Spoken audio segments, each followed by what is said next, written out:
Dr. Elias Ward had always believed that deep space research was a calm and predictable life, far removed from the dangers of war or the chaos of political struggles.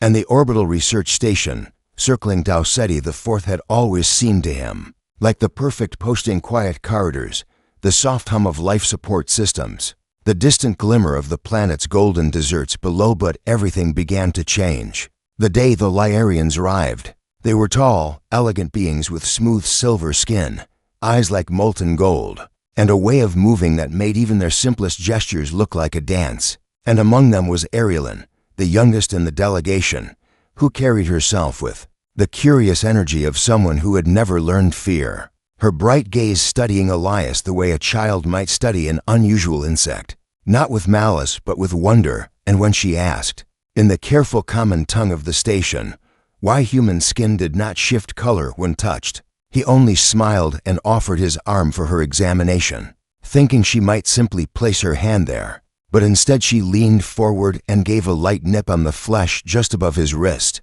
The pressure was no more than a playful gesture, and Elias laughed, startled but not offended, because among the many alien species he had met in his career, strange customs were common enough. Yet as Arielyn pulled back, her smile widening, in amusement, he noticed a brief flash of something in her eyes, something he could not name that passed too quickly for him to question, and then she was swept away by one of the elder Lyarians, leaving him standing in the middle of the docking concourse with a faint sting in his arm. At first he thought nothing more of it, returning to his work cataloging samples from the planet's surface.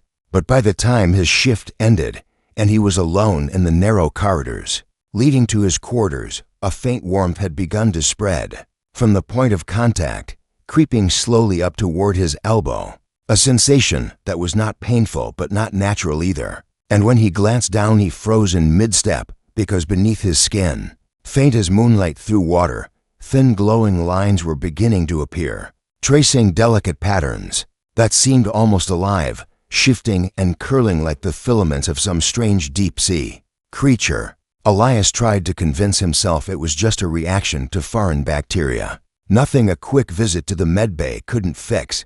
But the patterns pulsed faintly, in time with his heartbeat, and when he touched them they seemed to warm under his fingers as though responding to him. And for the first time in months, the comfortable predictability of his life aboard the station began to feel fragile, as if the walls themselves had tilted just a little out of place. He hurried to his quarters, closing the door behind him, and activated the portable medical scanner on his desk, letting it hum softly as it passed a light over his arm. But the results made less sense than the glowing veins. There were no signs of injury, no foreign toxins, no infection, only an unusual spike in neural activity, the kind he might expect if he were in a state of high alert or intense concentration. Yet he felt neither, and still the light inside his arm grew brighter. Sitting back, he thought of Arielyn, of her curious expression just before she bit him, of the unspoken word in her gaze that he could not understand. And even as a voice in his head told him to report the incident immediately, another voice told him that doing so might change something he did not yet want changed, as if this was the beginning of a story whose ending he wasn't ready to reach. And before he could think too deeply, his communicator gave a soft chime. An incoming message, text only, simple and direct, observation deck, midnight. And there was no sender's name, but Elias knew instantly who it was from. And perhaps it was foolish, perhaps it was dangerous, but the thought of ignoring it never even crossed his mind. So he sat there in the dim blue light of his quarters, watching the glowing patterns in his arm slowly shift into shapes that looked less like random curls and more like symbols, like a language he almost recognized. And as the station's artificial night cycle deepened and the corridors emptied, he made his way to the observation deck, the only place aboard with a full panoramic view of space, its massive windows looking out over the black sea between the stars. When he stepped inside, the lights were low, the air quiet, and Arielyn was already there, standing near the glass with her hands pressed lightly against it, her silver skin reflecting the faint starlight, her golden eyes meeting his with an unreadable expression. And as he took a step toward her, the lines beneath his skin brightened sharply, glowing in rhythm with the soft light in the veins along her neck. And in that strange, silent moment, Elias felt certain of only one thing, that whatever had begun with her playful bite was no accident at all. Elias stood frozen under Ariel and S gaze. The low hum of the observation deck's life support the only sound between them. And though neither spoke at first, the glowing under his skin began to throb in sync with hers, a strange pulse that made the hair on his arms rise. Finally, she turned away from the glass, tilting her head slightly as if listening to something he couldn't hear, then stepped toward him with slow, deliberate movements, her golden eyes flicking down to the patterns racing along his arm, and, without asking permission, she reached out and touched them with the tips of her fingers, her cool skin sending a shiver up his spine. The glow flared brighter, and for a moment Elias felt as if the air had thinned, as though the space between them wasn't quite real. But just as quickly she withdrew her hand and said softly, "It's starting," before stepping back into the shadows. He wanted to ask what she meant, but she only gave a small shake of her head and left the room in silence, leaving him staring at the reflection of his own arm in the window, the glowing marks shifting like a living script that refused to be read. Back in his quarters, the warmth in his arm began to spread through his shoulder and down into his chest, not like a fever, but like a current running just under the skin. And with it came an odd sensation, a faint awareness of emotions that weren't his own, small flickers of curiosity, caution, and something darker that felt like a shadow creeping in from far away. Elias tried to distract himself with work, sorting planetary rock samples into neat containers.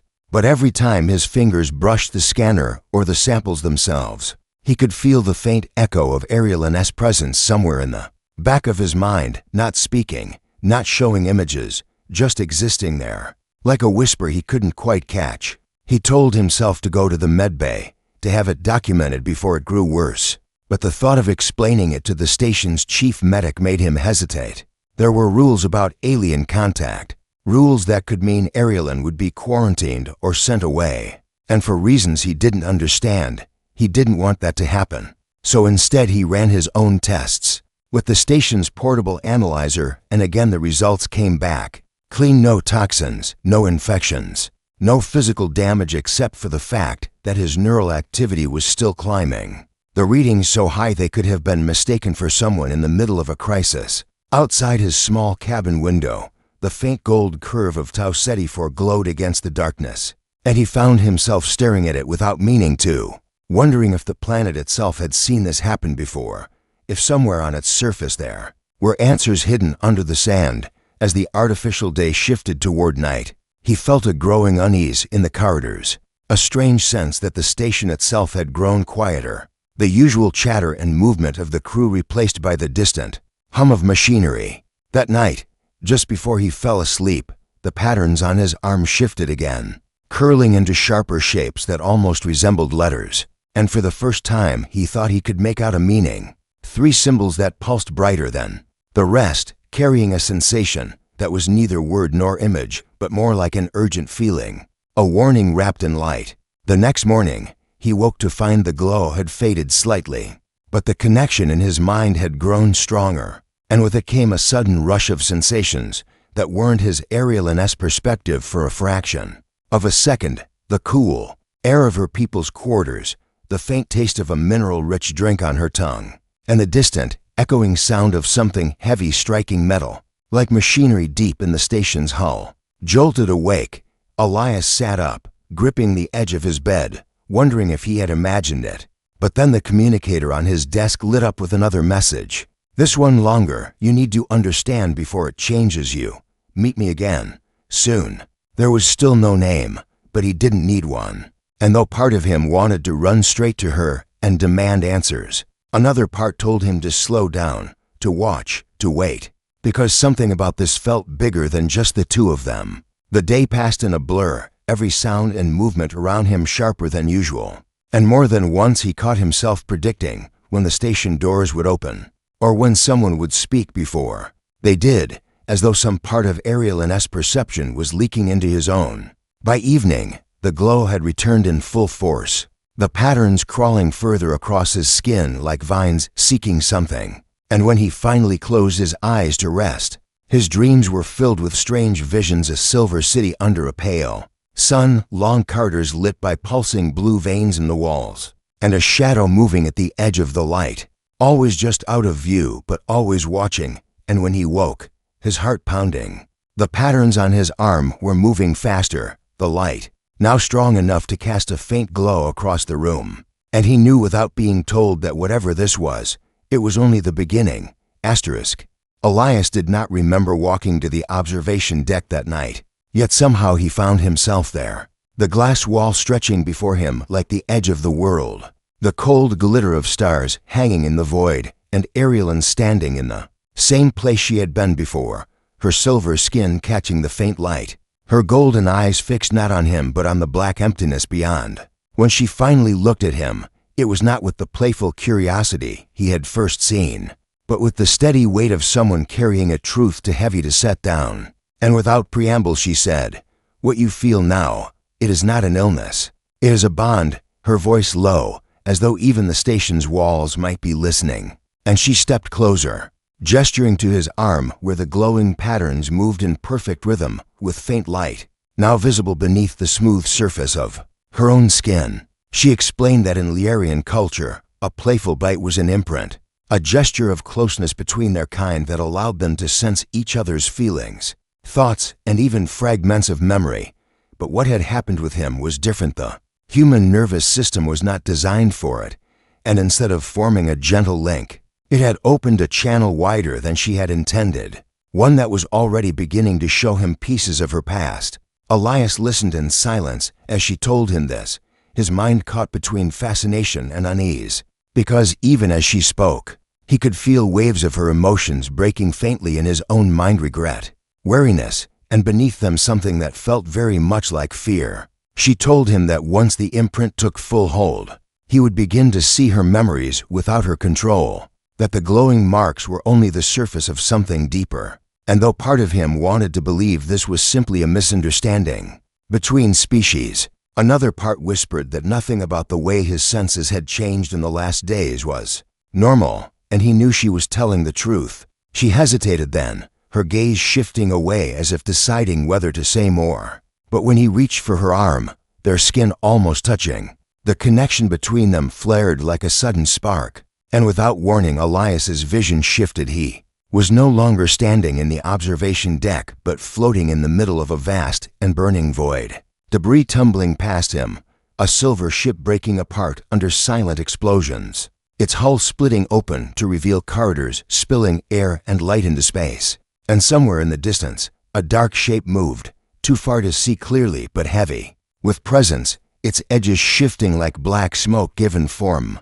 The vision vanished as suddenly as it had come, leaving him gasping and gripping the railing for balance, his breath fogging the glass. And Arielyn's voice was tight as she told him that what he had just seen was not a dream but a memory from her people's history, one she had hoped never to share with a human. Centuries ago, long before humanity had reached the stars, the Liarians had faced an enemy they called the hollow mechanism, a force that consumed not just ships and worlds, but the knowledge and identity of those it touched, leaving only shells behind. And though the Liarians had won what they called the last silence, the hollow mechanism had not been destroyed, only driven into hiding, waiting somewhere beyond the edge of their maps. Elias felt a chill that had nothing to do with the cold glass beside him, because even as she spoke the name, he could feel something in the back of his mind stir, as if the word itself was a key turning in a lock. Arielyn said that the imprint between them had awakened something the hollow mechanism would notice if it was still out there, that the patterns on his skin were not just a bond but a beacon, a signal that could be seen from light years away. And though she spoke calmly, Elias could sense the truth of her fear pressing against the edges of his thoughts. He asked why she had bitten him in the first place, and she looked away again, her voice quieter now, saying it had been a moment of curiosity, a harmless greeting between her people, but also something else, an instinct she could not fully explain, as if part of her had known they would need each other. Before he could ask what she meant, the connection flared again, unbidden, and another vision gripped him, The same burning ship as before, but this time he was inside it, running through tilted corridors filled with blue light, the air filled with the distant, mechanical hum of something vast and alive. And in his hands was a device he did not recognize, but somehow knew was important. A device that pulsed like the patterns on his skin. The vision shattered, and he found himself back on the observation deck, Arielyn watching him closely, her voice sharp with urgency now as she told him that these flashes would grow stronger, until the full memory came, and when it did, he would understand not only the truth of her people's war, but why the hollow mechanism had to be feared above all else. Elias's pulse was still racing, the railing cold under his grip, and though he wanted to deny the possibility that some ancient machine could be watching them across the void, the memory of that shadow in the vision stayed with him, its shape, impossible to describe yet impossible to forget. Arielyn stepped closer, lowering her voice further, telling him that once the full bond completed, the hollow mechanism would know him as it had known her ancestors, and when it came, it would not come for her, it would come for him, because the imprint had marked him in a way no human had ever been marked before. Elias could feel the truth in her words, not through logic, but through the quiet echo of her fear in his own chest. And though the station around them was still calm, the stars outside still motionless, he felt as though something unseen had already started moving toward them, slow and patient, but unstoppable. Elias stood in silence after Arielyn's warning, the glow beneath his skin still shifting like living threads, his mind replaying the visions over and over until the details seemed burned into him. And though every instinct told him to step away, to put a wall between himself and whatever this was, a stronger pull urged him to listen, because some part of him already knew the answers he wanted would not be found in a medical scan or a report to the station commander. Arielyn moved to the far side of the observation deck, her hand brushing lightly over the glass as if she could draw strength from the starlight beyond. And then she began to speak again, her voice quieter now, carrying the weight of something she had never meant to share. She told him that the war with the hollow mechanism had been erased from most records, even among her people, not out of shame, but because the memories themselves were dangerous. Liarians carried genetic memory in fragments, passed down through imprints, and too much knowledge of the enemy could draw its attention, as if the act of remembering was like shining a light into the darkness where it slept. Elias frowned, trying to picture how a memory could be dangerous, but the thought was quickly replaced by the strange awareness that even now as she spoke, the patterns in his arm were subtly shifting, curling into more complex shapes that seemed to match the rhythm of her words. Arielyn said her ancestors had fought the hollow mechanism in the dead zones between systems, places where light from the stars could barely reach, and the enemy had been more than machines. It had been something self-aware, yet without emotion, a vast network that consumed not to destroy but to remake, taking the minds of those it captured and stripping them down, until they were nothing but hollow shells driven by its will. The Liarians had survived only by sealing away parts of themselves, erasing knowledge, burying entire colonies beneath lifeless rock to hide them from its censors. And though they had driven it back, there had always been whispers that it had not been defeated, only waiting. Elias felt the connection between them hum like a taut wire,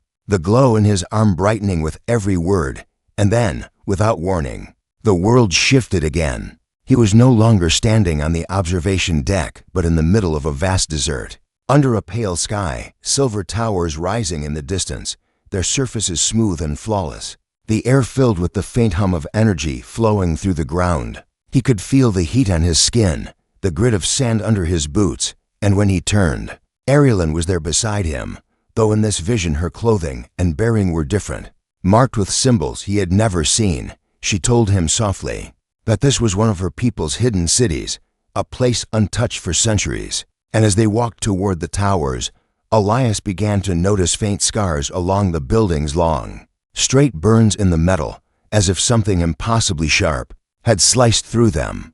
The air grew colder as they stepped into one of the structures, the light dimming until it came only from glowing veins running through the walls, and then, from somewhere deep within, came a sound that made his chest tighten, a slow, deliberate ticking, mechanical yet not like any machine he knew.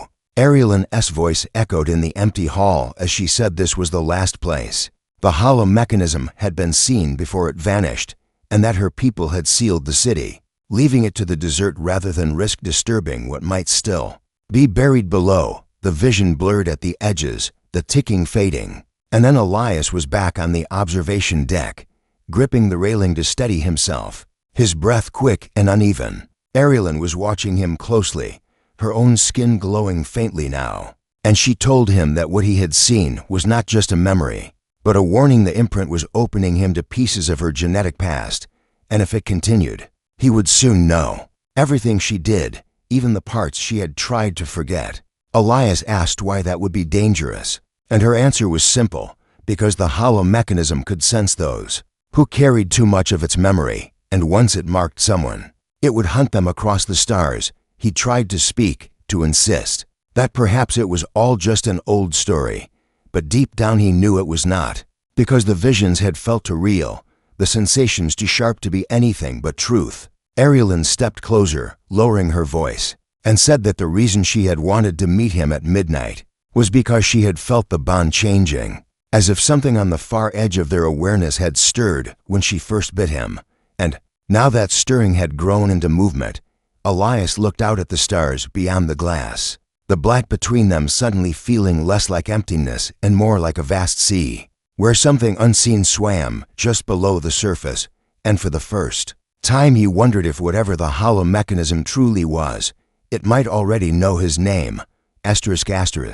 Elias could not sleep after hearing Ariel's last words, and even when he tried closing his eyes, the silence of his quarters seemed too deep, carrying a faint vibration that felt more like a presence than a sound, as though something far away was pressing its attention toward the station. Hours passed in restless pacing until the calm was broken by the sudden wail of the station's emergency alarm, a deep, rolling tone that made the walls seem to vibrate, and Elias ran to the nearest comm terminal where red warning text flashed. Across the screen, unidentified object approaching velocity HIGH impact trajectory possible. His first thought was an asteroid, but the reading scrolling beneath told a different story. This object was adjusting course in real time, small bursts of propulsion shifting its path with deliberate precision, and the speed was unlike anything the station's records had logged before. Crew members were already rushing through the corridors, voices tense, orders flying over the intercom as defensive systems powered up. But Elias barely heard them, because the moment the alert sounded, the glow beneath his skin surged to painful brightness, the patterns twisting so quickly they seemed to burn. And with the pain came a flood of images, dark metal shapes drifting silently in the void, a cold, expressionless awareness that brushed against his mind like icy fingers, and a deep, mechanical hum that made his chest tighten. He staggered against the wall, gripping his arm, and in that moment Ariel appeared at his side, her expression grim, telling him in a voice that left no room for doubt that it was a probe of the hollow mechanism, a hunter that moved ahead of the main force, scanning, marking, and sometimes erasing entire stations without warning. The crew's weapons would mean little, she said, but they had to try, and she pulled him toward the command deck as the floor shuddered under their feet from the recoil of the station's first defensive shot. When they reached the wide, windowed bridge, the object was already visible on the main display, small compared to the station, its surface smooth and black like polished stone, but moving with a precision that made it seem alive, the faint glint of starlight sliding over its edges as it darted through the void with impossible agility. Tactical officers called out range and speed, their voices tight, and every time the station fired, the probe shifted course effortlessly, gliding around energy bursts as if it knew the attack pattern before it happened. Elias could feel its attention now, not on the station, not on the weapons, but on him, a cold focus that ignored everything else, and the realization made his stomach turn, because it meant Ariel had been right. The bond had made him visible to it, and in some way he could not understand, it knew exactly where he was. The connection between him and Ariel flared again, and with it came a rush of instincts that were not his own movement patterns, evasive routes, sequences of light pulses that might confuse the probe's sensors, fragments of knowledge. from Liarian defenders long dead, and though Elias had never been in combat, his mouth opened and the tactics spilled out as if he had trained for years, the crew snapping to follow his strange, alien commands without hesitation, because there was no time to question. For a moment, it seemed to work. The probe slowed, its flight pattern shifting erratically as if it were reassessing, but then it stopped entirely, hanging motionless in the black, and a silence heavier than the alarms filled the bridge. The main display zoomed in, showing the smooth black surface splitting open in a slow, deliberate movement to reveal a single glowing aperture. Not a weapon in any human sense, but something that radiated a presence so sharp Elias felt it cut through the air. His vision blurred, and a voice, cold and mechanical but threaded with something almost human, whispered inside his mind, "You are ours now." The words sent a jolt of nausea through him, and before he could react, the probe closed the aperture and darted away, accelerating faster than the station could track, disappearing into the void as abruptly as it had appeared. Alarms continued to sound, but the threat display now read "Object retreating," and the bridge filled with the sound of crew members exhaling in shaky relief. Yet Elias could not share their sense of victory, because he knew the probe had not left. In defeat it had left, because it had what it came for. Arielyn turned to him, her golden eyes unblinking, and said the words he had been dreading since the moment they met. "It has marked you." The glow in his arm began to fade, but the cold weight of the probe's presence lingered in his mind, like a shadow that would never leave. And though the crew spoke of repair schedules and increased patrols, Elias knew the real danger was not over the horizon. It was already on its way, drawn to him like a beacon in the dark. Elias sat in the dimly lit quarters hours after the probe's retreat, but sleep remained impossible. Every sound of the station's ventilation, every faint hum of machinery, making him flinch as if expecting the cold voice to return. The memory of the words "You are ours now" echoed in his head, not fading but growing sharper. And the strange thing was that it no longer felt like an intrusion. It felt like something settling into place, as if the voice had always been there waiting. Arielyn entered without knocking, her face drawn and her steps slow, carrying a small, curved device that pulsed with faint light. And she told him they had little time, because the mark was not just a signal, it was a thread, a connection. The hollow mechanism could pull to locate him anywhere in the galaxy. And once it decided to follow that thread, it would not stop. Elias asked how long they had, and she hesitated before saying it was already moving. But it was not coming alone. It never came alone. When it found something worth taking, it sent harvesters, machines that stripped everything down to silence before the true core arrived. And she had seen them only once before, in her people's records, their appearance always ending with the loss of entire worlds. She activated the device and the air shimmered, forming an image of a dark shape drifting through space, enormous compared to the probe, its surface covered in shifting geometric patterns. And Elias realized the patterns were not decorations, they were moving machinery, countless components adjusting and folding, like the skin of something alive. Arielyn said it was still days away, but time in this case meant very little, because the hollow mechanism's reach extended far beyond physical distance. It could already be pressing into his mind, testing, learning. As if to prove her words, Elias felt a flicker in his thoughts, an image he did not choose: a barren plain under a sky of dull metal, the ground rippling like water as towers of machinery rose from below, forming in seconds, their edges impossibly sharp, their movements perfectly smooth. The sight brought with it a pressure in his chest and the sick realization that he was not just seeing it, he was sharing its perspective, sensing its satisfaction at the thought of remaking this place. He pulled himself out of the vision with a gasp, sweat on his skin, and Arielyn gripped his shoulders, telling him the truth she had avoided since the beginning. The reason the hollow mechanism wanted him was not because of the bite or the bond, but because of what was buried in his own genetic code. Long before humans had walked on Earth, her people had visited the world, leaving behind fragments of their own memory in certain bloodlines as a safeguard, in case the hollow mechanism ever returned. And though most of those fragments had faded, over time, Elias's had not yet had remained dormant until her bite awakened it. That meant he carried knowledge the hollow mechanism had been seeking for centuries. Knowledge it could not create, but could use, a kind of map to the oldest Liarian. Vaults, places where weapons and data capable of destroying it might still exist. Elias's first instinct was to say they should destroy the knowledge, erase it from him entirely. But Arielyn shook her head. If it were that simple, her people would have done it long ago. But the memory was fused with his very being, and to remove it would mean removing him, outside. The station's lights flickered as if in response to the tension in the air, and an automated voice announced increased power draw from the outer defense grid, meaning the crew was preparing for a siege. Yet deep down, Elias knew the station would not stand against what was coming, and worse. If he stayed, he would doom everyone aboard. Arielyn, reading his thoughts, said there was only one chance to leave before the harvesters arrived: to draw the hollow mechanism away, and to reach the vaults before it did. But leaving would mean stepping into open space where the enemy's reach was even greater, and Elias felt the pull of its awareness now like a rope around his mind, faint, but unbreakable. Still, he agreed, because the alternative was to stay and watch the station fall. They moved quickly, slipping through maintenance corridors to avoid attention, Arielyn keeping the small device active to mask their presence. But even with it, Elias could feel flickers of cold observation brushing against his thoughts. The way a predator might track the sound of a heartbeat.